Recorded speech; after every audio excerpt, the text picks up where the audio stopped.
जिंदगी में लाइफ में गलती बहुत बड़ी कर लिया हूँ। आपने गलती की है? हाँ जी, मेरे माँ तो सारे हैं लेकिन उसने बुलाते नहीं है, छोड़ दिया। लव मैरिज कराया हूँ, भाग के आ गई। आपने लव मैरिज की थी? हाँ जी। तो पति कहाँ गए? वो अपने गांव में दूसरी जनानी के पास रहते हैं, उसकी बात मानते हैं, मेरी अब नहीं मानते। तो उन्होंने आपके साथ लव मैरिज किया था? हाँ जी। अब वो किसी और के साथ लव मैरिज कर रहे हैं? नहीं है, पर उसकी शादी हुई थी। उसकी शादी उससे हुई है? हाँ जी। अच्छा, तो उनकी शादी पहले हो चुकी थी, बाद में आप आई हो। हाँ जी। तो आपने क्यों शादीशुदा आदमी से प्यार किया? गुरुजी बस यही गलती है मेरे से। तो अब आप सबको क्या सलाह देंगे कि सबको प्यार करना चाहिए कि नहीं करना चाहिए? नहीं करना चाहिए, कुछ भी नहीं है प्यार में। माँ बाप है तो सब कुछ है। रात दिन नींद नहीं आती है, दवाई चलती है, बीमार रहती हूँ मैं। मुझे इतनी हिम्मत नहीं है तो मेरे देख लो, जो लड़कियां प्यार व्यार करती हैं भाग जाती हैं, वो लड़कियां, ये भी एक लड़की थी और आज रो रही है ये लड़की। बहुत परेशान। ये लड़की प्यार का ये परिणाम होता है। इसलिए शादी, तुम्हारे माँ बाप तुम्हारे लिए जितना बेहतर सोच सकते हैं, आप भी अपने लिए इतना बेहतर नहीं सोच सकते जितना बेहतर आपके माँ बाप आपको प्लानिंग करके देते हैं। इसलिए माँ बाप के राह पर चलना, माँ बाप की गाइडलाइन पर चलना सबसे उत्तम डिसीजन है। शादी वादी बड़े निर्णय हैं और अभी ये निर्णय लेने के लिए तुम बच्चे हो, जो तुम अपने आप को समझते हो ना कि जी हम तो बहुत पढ़ लिख गए, हम अपना खुद फैसला कर सकते हैं, हम खुद अपना जीवन साथी चुन सकते हैं। तुम्हें अक्ल ही नहीं है कि जीवन साथी का मतलब क्या होता है। तुम भले डिग्रियां लिए घूम रहे हो,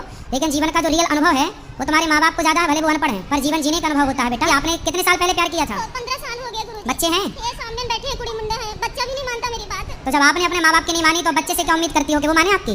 तुमने कौन सी बात मानी अपने माँ बाप की? नहीं, वो तो बोला था मैं उसको छोड़ देना, मैं तेरा साथ दूंगा। नहीं, तो जब उसने बोला कि मैं उसको छोड़ दूंगा तेरे लिए, तो आप स्त्री थी, आपने क्यों नहीं बोला कि नहीं मेरे लिए तो एक स्त्री का बसा बसाया घर क्यों उजाड़ेगा, मैं ही हट जाती हूँ। तो उसका घर बसा। जो दूसरे के घर में आग लगाता है उसके घर में आग लगती है, उसका प्रमाण आप खुद हो। दिमाग नहीं काम किया, अब दिमाग काम करता अब आई है। अक्ल? हाँ जी। सबको बताओ कि अक्ल देर से आती है और जब आती है तब तक हाथ से सब कुछ निकल चुका होता है। इसलिए ये तुम्हारी कथा सारी बहन बेटियों को सुननी चाहिए। किन्हें जो अक्ल नहीं है, मनमाने तरीके से लव मैरिज कोर्ट मैरिज करके अपना माँ बाप की बात अनसुनी करती हैं, मनमाना करती हैं, उसका ये परिणाम है आज नहीं कल तुम्हें खून के आंसू रोने पड़ेंगे। अब तो गुरुजी माँ बाप भी नहीं बुलाते हैं मेरे को। अब माँ बाप भी आपको क्यों बुलाएंगे? माँ बाप भी अपनी जगह सही है। जब तुमने माँ बाप की इज्जत समाज में उछाल दी, जब तुम भाग के गई होगी, तो तुम्हारे माँ बाप का सम्मान तो बढ़ाना होगा। समाज ने तुमका अपमान किया होगा, तो जब तुम एक बेटी होके अपने माँ बाप का अपमान कराओगी समाज में, तो फिर वो माँ बाप तुम्हें क्यों स्वीकार करेंगे?